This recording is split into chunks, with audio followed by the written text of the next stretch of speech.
Nacional Río Turbio, las cosas que nos unen. En todo este acervo de noticias que tenemos en Río Turbio, tenemos un ciclo de talleres que van a tener lugar en la Casa de las Juventudes. Y tiene que ver con una cuestión que parece remanida, que parece que está todo de acuerdo, y la verdad que no está nada de acuerdo, porque no termina de cerrar. Preguntarnos qué es la ESI, qué es la educación sexual integral. Y para esto se hacen talleres, un ciclo de talleres que es desconstruyendo y construyendo nuevos caminos hacia la igualdad, tal el eslogan de este ciclo de talleres que organiza la Municipalidad de Río Turbio y la integrante de la Secretaría de Desarrollo Social, directora de Derechos Humanos y Diversidad, Carla Tello, está con nosotros. Carla, Paulino te saluda, buen día, ¿cómo estás? Buen día, Paulino, buen día a todos los chicos ahí y a la audiencia. Bueno, viste con qué facilidad venimos de Milei a la ESI nosotros, ¿no? Intelectualmente. Sí, estaba que hasta le contaba algo. Bueno, inauguraron ¿Cómo andan? Sí, bien, un ciclo de talleres, Sí, Carla, y uno de ellos es, bueno, algo que digo que parece natural cuando uno lo lee, pregunta qué es y averigua, pero que solo queda en el papel, me parece, en el discurso, porque cuesta un poco en la práctica. Y bueno, hoy tienen un taller en la Casa de las Juventudes a las 7:30 de la tarde. sí. El año pasado ya habíamos arrancado con estos talleres y la verdad que fue muy interesante. Nosotros no los hacemos desde la dirección, sino que están a cargo de los referentes de la localidad de ESI. Dentro del Consejo de Educación, cada localidad tiene referentes. Uh-huh. Y nosotros tenemos 2 referentes en la localidad, entonces trabajamos a la par de ellos. Acá estaba El Vanessa año Mazú, pasado, ¿no? sí, estaba en esta Mazú y la verdad que no recuerdo, la titular es Soledad Aquino, la otra, pero está de licencia por maternidad, y hay otra profe, pero la verdad que no recuerdo en este momento el nombre. Bueno, pero ya recordamos dos. ¿Cómo? Ya recordamos dos nombres, por lo menos. Sí, totalmente. Y bueno, este año lo que pasó fue que en las reuniones con los centros de estudiantes que tuvo el intendente, y bueno, en algunos yo tuve la posibilidad de participar, el reclamo fue que no se está dando ESI en las escuelas. A ver, hay algo que nosotros ya hemos hablado en la ESI, no se da en una clase solamente, sino que es transversal a todas las materias y al comportamiento que tenemos en la vida cotidiana también. Entonces, el reclamo de los pibes fue muy concreto, que no estaban teniendo ESI dentro de las escuelas, que a ellos les interesaba tenerlo. Entonces nos planteamos esta serie de talleres en conjunto con los referentes, que van a ser 4, va a arrancar este viernes, van a tener una continuidad y vamos a intentar replicarlos después de las vacaciones de invierno con otras temáticas. Bueno, arrancamos con este primero, con los lineamientos básicos, y bueno, lo hacemos en la Casa de las Juventudes, obviamente. Mirá vos qué interesante, ¿no? Porque, repito, parece que fuera una cuestión que ya está entre nosotros, pero no es cierto. Solo está el enunciado, el ejercicio, la práctica. El que sea algo más que una ley. charla en los colegios, nada, queda así, como es eso, como el texto de la ley, y se cita la ley, pero no alcanza con citarla solamente, ¿no? Bueno, ya está demostrado. No, la verdad que no, y bueno, tampoco, y esto es una opinión totalmente subjetiva, tampoco sirve dar una charla solamente, Claro. sino que tiene que ser algo transversal a todo. Mira, justamente ayer yo tenía una reunión vía Zoom con los referentes de género y diversidad de la provincia, y charlábamos justamente eso. La reunión fue por trayectorias escolares en el colectivo LGTB, justamente un tema que es muy preocupante, porque los que son parte del colectivo abandonan la educación. Preguntémonos por qué. Claro.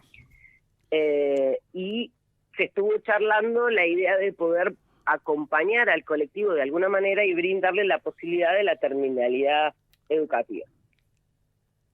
¿Hay alguna Y razón se charlaba estadística por la que abandonen? ¿Cómo? ¿Hay alguna razón estadística? ¿Hay alguna razón estadística por la que abandonen que uno pueda conocer? Supongo que básicamente será la Y falta de contención. sí, y el bullying, la discriminación, nada, una cuestión muy chiquitita, sí, que te voy a dar de ejemplo. Los profes maestros deberían preguntarle a los pibes cuando ven que tienen cuando se ve que no se identifican con su nombre, preguntarles con qué nombre se identifican, y en el registro está autorizado por el Consejo de Educación que se ponga el nombre con el que se autodefine y entre paréntesis el nombre que lleva dentro del documento, en el caso de que no hubiera hecho el cambio de registro. Y yo quisiera saber cuántos lo hacen dentro del aula. Ya hay un pasito tan fácil y tan necesario, respetar cómo se autodefine cada pibe dentro del aula, y así tengo miles para enumerar, ¿no? También se charló del hecho de las mujeres y los varones separados en educación física. ¿Cuántas veces nos ha pasado que hay alumnos que no quieren hacer educación física con los varones, y al revés, no hay mujeres que no quieren hacer educación física con las mujeres? ¿Por qué seguimos teniendo varones y mujeres por separado, cuando ya dentro de la ley dice que no es así? Claro, Bueno, pero que además, claro, que además la educación física que le dan no es específica, digamos, no es que unos son para fisiculturista y los otros no. Entonces, porque enseñan lo mismo. ¿Cuál sería Sí. el problema que estén juntos? Sí, y aparte, ¿por qué la mujer no puede jugar al fútbol? Porque pasa que le tiran la pelota a los varones que jueguen al fútbol y a las mujeres le hacen hacer gimnasia. Claro, pelota al ¿Por qué? cesto era Porque, antes. claro, ¿por qué? ¿Por qué no puede ir la piba a patear la pelota? Bueno, ¿hay alguna Entonces, bueno, experiencia en una escuela en que van mis hijos que tienen educación física juntos? Creo que es por un problema de bien. espacio, que terminó resultando la aplicación de que lo hagan juntos, porque sí, creo que arrancó por ahí, por un tema de espacio. Tengo que ser honesto, porque si no diría que No, avanzado. está bien. Y los otros días mi hija me decía, bueno, pues ella dijo, no, tenemos que hacerlo juntos, junto con los varones. Bueno, finalmente fueron juntos. Y me dice, qué bruto que son las varones. Estuvimos jugando al handball juntos y te pegan, todo. Le digo, bueno, es el hecho de compartir. Lo que deberán acostumbrarse es o ustedes a pegarle a ellos también o dejarse de pegar entre todos. No varones a chicas, Claro. sino varones con varones. O sea, deberán jugar, qué sé yo. Le digo, hija, eso lo va a dar la madurez de la relación, pero así, bueno, y ya se estaban quejando. Le digo, bueno, era lo que querían y estas son las cosas que está aparejada, hasta que uno comprenda la convivencia, pero es un pasito, digamos, ¿no? Sí, sí. Bueno, así hay un montón de cuestiones dentro del aula. También se habló ayer que nosotros tenemos una disposición en el Consejo de Educación. Vivo hablando de ESI y dándote algunas pautas de lo que no conocemos. Por Claro. ejemplo, con el lenguaje inclusivo. Nosotros dentro del Consejo de Educación, dentro de la provincia de Santa Cruz, tenemos un apartado que autoriza a hablar, a escribir y a dar clase con lenguaje inclusivo. Bueno. Desde el 2018 está. Sí, los otros días vi un Twitter en el año 82, Beatriz Sarlo escribió un texto que hablaba de nosotres. ¿Por qué nosotros y nosotras, sino una cuestión universal? Y ahora ella está en contra del lenguaje inclusivo, pero ella usó eso Iba y a se decir. lo están usando para decirle, pero ¿no te acordás lo que escribiste? Es lo mismo. Y no se acuerda cuando la tuve de profesora en la facultad tampoco. Ha cambiado Sí, mucho.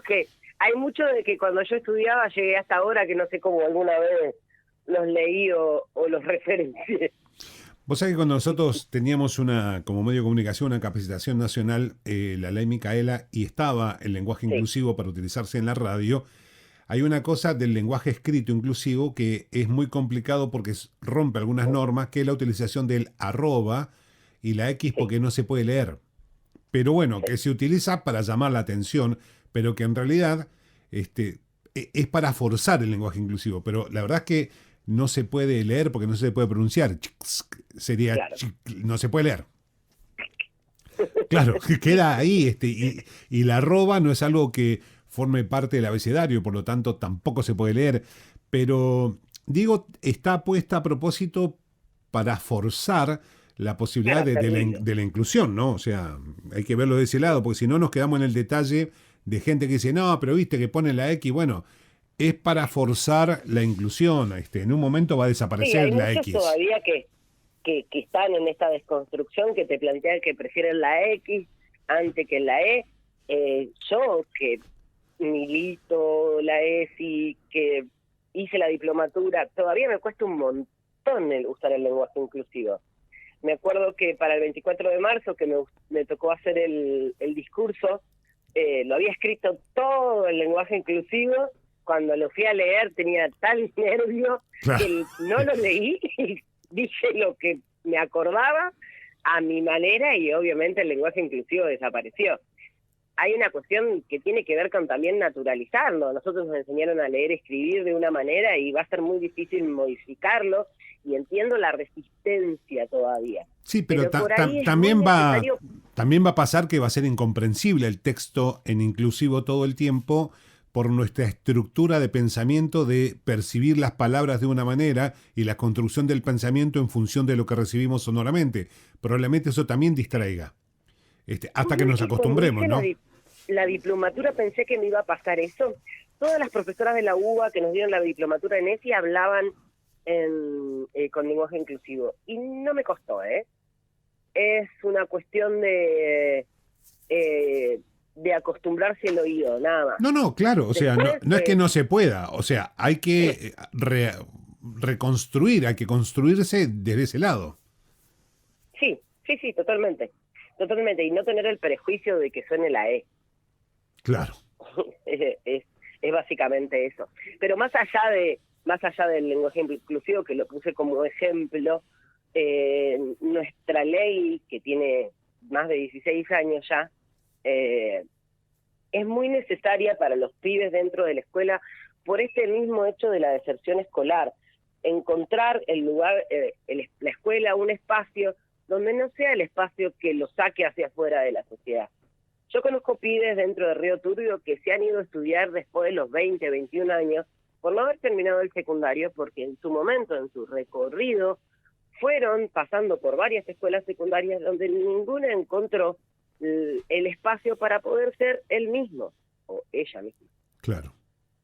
¿Sí? Entonces es muy difícil, muy difícil. El hecho de los compañeros, el hecho de los mismos profesores, que si el profesor no te respeta tal cual sos, tampoco podés pedir que tus compañeros lo hagan. Claro. Entonces, nada, es una discusión muy de fondo, porque también tenemos la resistencia de los colegas, la resistencia de los directivos a esta ESI. Entonces también seguimos teniendo el problema dentro de las escuelas de poder trabajarla, de poder que sea parte de la vida cotidiana. Todavía siguen formándose varones y mujeres. Claro, yo miraba el dato del censo ahora, que en una de las preguntas del censo es cómo te autopercibís, y el INDEC dice 47% varones, 52% de mujeres. Y no nombro otros. Dice otros 0,12%, pero está así, esto está escrito en la mañana de hoy, ¿eh? Lo vas a ver en los diarios, todos toman nota del INDEC. Lo estoy criticando, miralo en la página de censo.gov.ar y está así descrito. Y eso que te lo preguntaban, pero bueno. Y bueno, pero supongamos que puede llegar a ser un dato que lo veamos más adelante cuando esté reflejado el 100% del censo, que tengamos los valores también, porque decía ahí otro y la descripción. Hay que ver si se toman el trabajo de también poner en números esos otros. Sí, vamos a ver, 90 días hay que esperar para datos definitivos, pero bueno, era una cuestión. Igual es un avance, me parece. No, yo creo que el sí. Hecho de que no fuera solamente hombre y mujer. hay mucho más por plantearse. Ayer escuchaba a un periodista hablar del hecho de que los censos en los barrios comunitarios de Buenos Aires, que como los que tienen pasillos, Sí. Las villas, que no fueron buenos porque la mayoría de los censistas no conocen esos barrios, que deberían haber, la crítica era que deberían haber mandado a alguien, haber puesto gente del mismo barrio a censar ese barrio, porque muchas casas quedaron sin censar. Digo, hay un montón que seguir trabajando, pero creo que fue un muy buen avance el hecho de que saliera pueblos originarios, de que hablara si teníamos razas afrodescendentes y etcétera. Me parece un muy buen paso para esto, ¿no? De esta transversalidad que necesitamos tener, no solo con los géneros, sino con nuestros antecedentes. Yo creo que sí, y sobre todo la prueba de hacerlo en forma digital, porque hay algunos países en el mundo que ya tienen todo digital y no hacen más censo, sino que hay una actualización anual cruzando datos de, vamos a decirlo de esta manera, registro civil, por nacimientos, muertes, por registro de documentación, cambios de género, y cuando todo eso está integrado, que pareciera que es una tontería, pero no está integrado todo el sistema en la Argentina, porque, a ver, de hecho, hasta hace 2 meses, los viejos tenían que ir a la policía a certificar que estaban vivos para llevarle al banco un papel. Dice, mire, acá el policía dice que estoy vivo. Fíjese usted lo que dice. El de supervivencia. Claro, el de supervivencia. Es eso, es certificar que estás vivo. Y en realidad lo que pasó luego es que hubo algo que es el cruzamiento de datos entre el Banco Nación y el Registro Nacional de las Personas, para que se entiendan los registros civiles. Es decir, el día que muera van a avisar y listo, se acabó. ¿Por qué la gente tiene que certificar que está viva? Pero no estaban vinculados esos datos. Una tontería que se resolvió en una tarde, llevaba años en esa cuestión de andar certificando que estás vivo. Bueno, cuando eso sea inclusivo, probablemente no tengamos más censos cada 10 años, sino que sea anual, como en algunos países en el mundo, ¿no?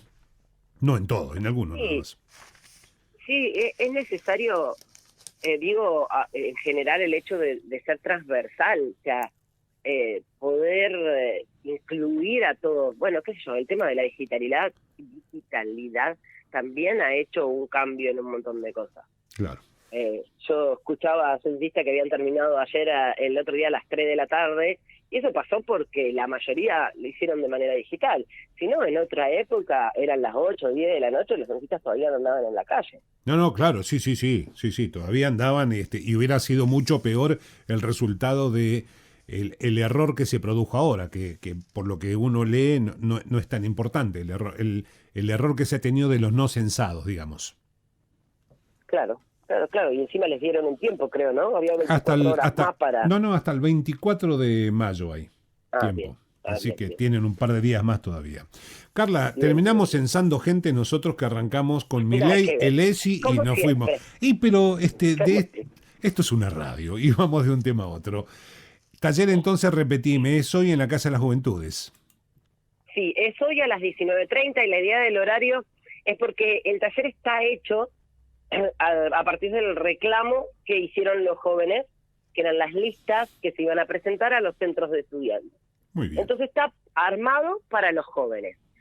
Pero nosotros, desde la Dirección de Derechos Humanos y Diversidad, así también como la Dirección de Política de Género, queremos que los pibes también sumen, que lleven a sus papás, que los papás los acompañen, que los adultos asistamos a estos talleres, porque es necesario.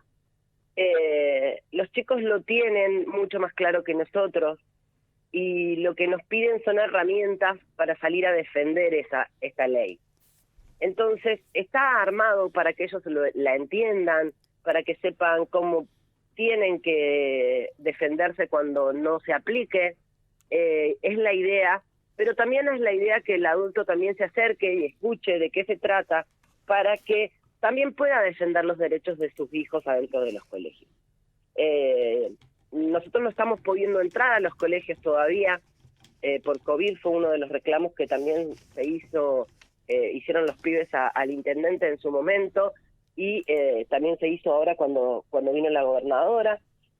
no podemos estar entrando a dar charlas a las escuelas todavía por COVID. Entonces, ese reclamo es el que nosotros estamos como tratando de escuchar y poder llevar a cabo todo lo que ellos nos han solicitado al municipio. Y bueno, y una de estas es el hecho de la ESI, pero como te decía, los chicos la tienen mucho más clara. No te digo que el 100%, pero sí la mayoría. Entonces, la idea es que también los papás acompañemos a nuestros hijos a estas charlas y que podamos hablar el mismo idioma. La ESI es muy necesaria para el crecimiento de los pibes cuando se están autodefiniendo, y también poder acompañar ese recorrido. Si somos profes también sirve, así que está abierto, está destinado a los jóvenes, pero está abierta a toda la comunidad. Hoy, 19:30, en la Casa de las Juventudes, este es el primer encuentro, va a haber 4 antes de julio, los vamos a ir promocionando con diferentes temáticas, siempre dentro de la ESI, y después de las vacaciones de julio intentaremos retomar con otros encuentros más hasta diciembre. Carla, gracias por la charla, ha sido como siempre muy amable, que tengas una buena jornada. Muchísimas gracias a ustedes siempre por el espacio y los esperamos hoy 19:30 en la Casa de la Juventud. Y porque somos jóvenes, seguramente estaremos ahí. Sí, pero tenemos? vayan. 15 debo tener. Gracias, Carla. Listo, hasta luego.